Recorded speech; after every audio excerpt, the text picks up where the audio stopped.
David, start with the team news first. Everybody managed to get through Tuesday night, okay?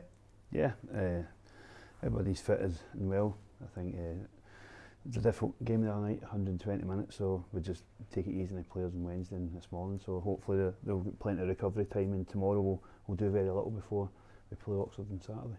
In terms of the two men that missed out, Hopak Pan, yeah. What's he going to be like for Saturday? Yeah, we'll see how he is tomorrow. He done a light gym session this morning, so we'll just wait and see how he is, and hopefully recover in time for Saturday. So he's a big player for us, so we just hope that he recovers in time, because we've got a lot of games coming up in the next 3 weeks. We're going to be playing Saturday, Tuesday, so we need to make sure that everyone's fully fit and recovering as best we can. Jim O'Brien obviously started. Was the intention to give him 120 minutes? No. I didn't think we'd have went that, but as I said, I thought the players were fine in it. I don't think it was a high intensity game that was going to sap a lot of energy. So players are feeling good. I spoke to Jim this morning, he said he feels fine, so hopefully now that they'll get extra day rest tomorrow, and then they said for a massive game on Saturday. And obviously Paul Caddis, I would imagine, will come back in. What can he bring to the side? What does he offer differently to the team?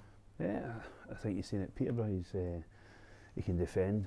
He's fantastic in the ball. He's got fantastic quality, and his fitness levels are incredible for someone who hasn't played any football for the last 3 months. I thought he was fantastic in the game at Peterborough.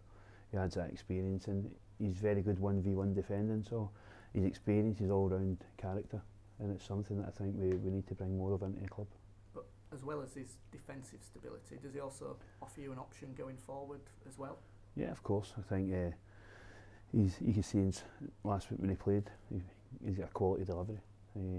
He's a shot on his left foot within the first 4 or 5 minutes in the game. So we know what he brings to the table, and as I says, I think the Bradford fans will probably see the best of him over the next 3-4 months once we get him up to speed and get him fully fit.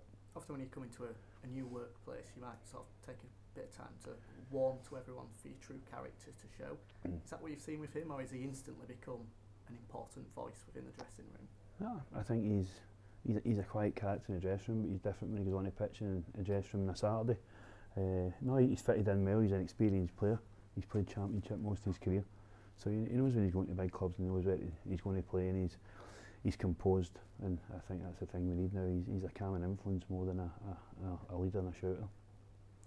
In terms of chance conversion, obviously a lot of opportunities against Aldershot, chances created. How do you work on improving that conversion rate? Well, we do it every day, so it's not as if we don't work on it. It's just one of these things that they'll start to come. I was a wee bit frustrated because I looked at the game back, and Owen's 2 goals looked onside, both of them. It would have been a confidence boost, but he's working hard. We'll get the chances we created the other night. Is the same thing. It's how many created, many goals you score. So these things will probably come, and somebody will come and take 1 or 2 chances, and then I think that'll be them off and running. In terms of what you do day by day, is it an arm round the shoulder for someone like Owen? Is it a kick up the backside? What sort of method do you look at taking? No, I think he's an experienced player. He'll know himself what makes him tick. I think it's just maybe getting to that stage now where he needs a wee bit of luck in front of goal. So I mean, some of the chances he has had, and some have been blocked, some have been off the line. So strikers all know they just need to keep working hard, and the harder you work, the luckier you become.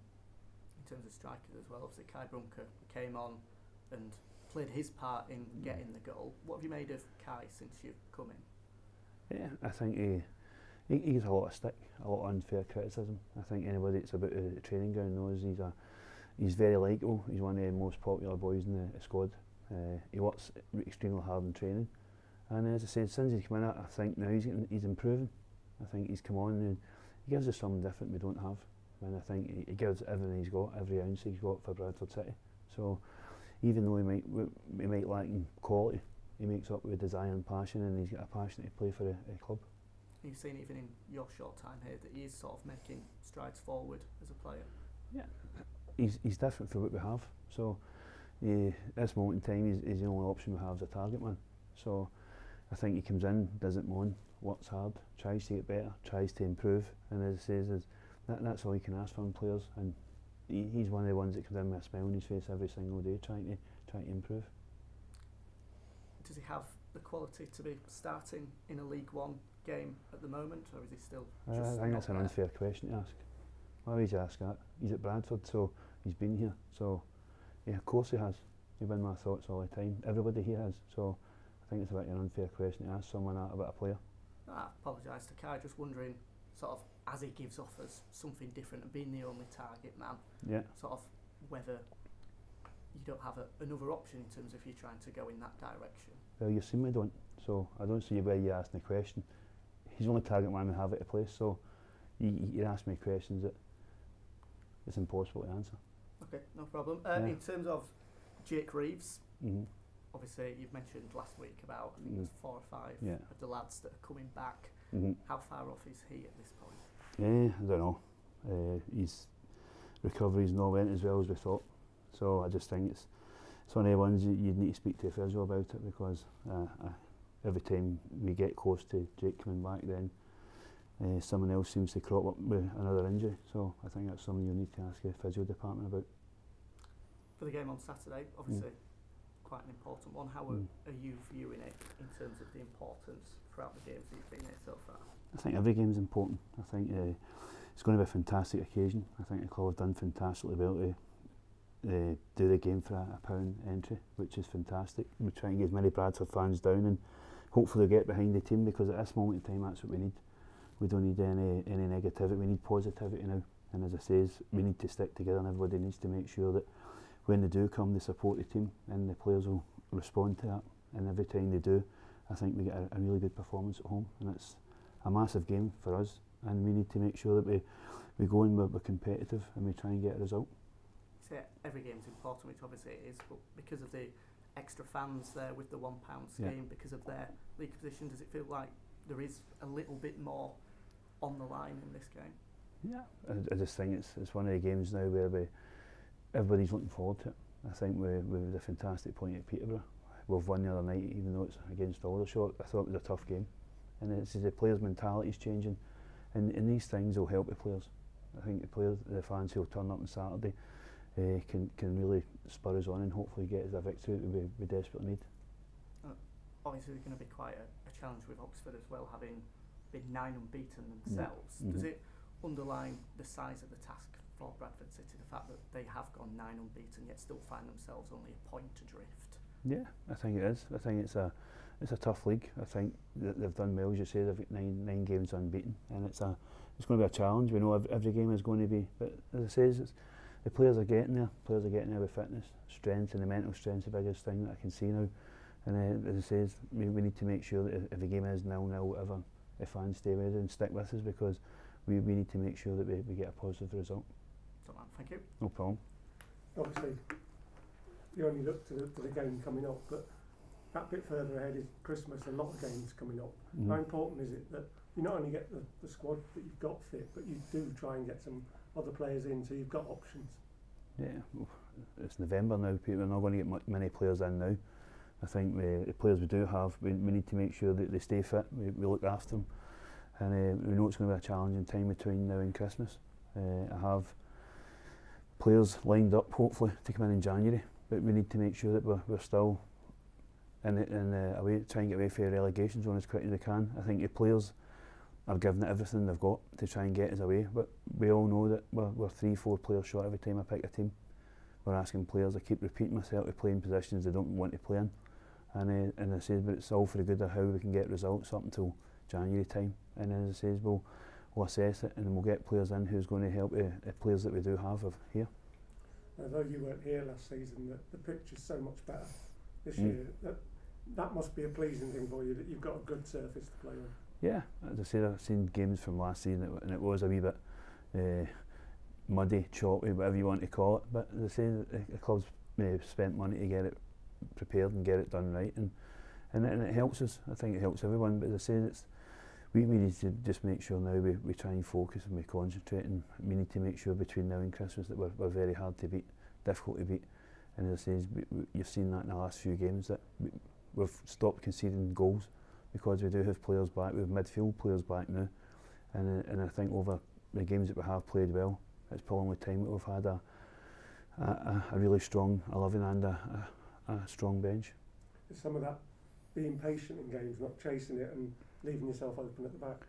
Yeah, I think we've got to. I think you've got to look where we are in the league. I think we've been maybe going out earlier on trying to win games and then maybe been hitting a counter-attack and different things. So I think the players are learning, and it's the biggest thing I think the Bradford fans are going to have to get used to. Sometimes we have to be a wee bit more, not defensive, but we need to be harder to break down, and they have to be patient because, especially at home, I think if they're saying it's 0-0 and they're really passionate and they want you to attack all the time, then sometimes you're susceptible because most teams are going to come to Bradford now are going to sit and try and hit you in a counter-attack, so it's about being patient now. So following on from that, I would say it's almost a pragmatic scenario, isn't it? Because you've got to sort of fight for every point now, and it may not be that you can't go out and say gung-ho and just try and blow someone away. So. Yeah, I think it's important now, Simon. We've got to make sure that we're still in games as long as we can, because we do have players who can score goals. I think the fitness levels are getting better. We're organised now, and as I say, getting Paul Caddison is gives that wee bit of extra cover because we have been struggling for players to play on that side of the pitch.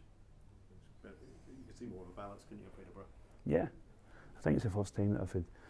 I said Adam Chickson was playing and we had a back three I went to, and obviously Paul Caddis. So you've got 5 experienced players and an experienced goalkeeper. So the players in front now know that they can maybe do that a wee bit more, but we still need to make sure that we are difficult to beat because of where we are in the league. And as I say, these things will need to probably stay the same until January, whenever, till we get away from where we are. And as I say, everybody needs to be patient and stick with it because, as I said, at Peterborough, I thought the fans were fantastic. We went in and done a professional job, and maybe that's what we're going to have to do between now and Christmas. Obviously, you touched on it earlier about Owen Doyle, proven goal scorer at this level. It must be hugely frustrating for him because he had, say a couple of decent opportunities chalked off again the other night. Yeah. I think he must be frustrated the fact he's only got got 3 goals so far. Yeah, I think all strikers are. I mean, I don't think it's just Owen. George Miller's there, and David Ball scored also against Barnsley, so there's other people we need to start sharing them about. But I say that I think now that teams are playing against us and that they know we do have strikers who can score, and they're probably trying that a bit harder every time they play because they probably know what Owen's record at other clubs. But I'm sure, as I keep saying before, that we need to get some more players in that can complement players to help them along. And as it says, these are things where you for the next 6-7 weeks, everybody just need to get their head down and work for a team, and then hopefully we can pick up results because that's the main thing now. He's really sort of soldiering away up front there, even when it's not happening for him, isn't it? Yeah. As you say, it isn't an easy situation for him. No, of course. I say the same thing at Peterborough. He's working for a team. I think everybody knows now how important it is to pick up points.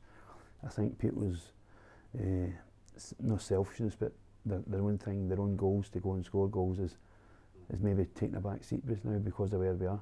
And I think these things will change, and I think once you get a few results, then you'll probably see a lot more relaxed strikers and probably a more relaxed team playing. But as I say, I've been happy with how we've competed in nearly every game. But as you say, it's been a lapse of concentration. In some games, it's cost us points. So almost having to have that sort of put in the team ethic, as you keep saying.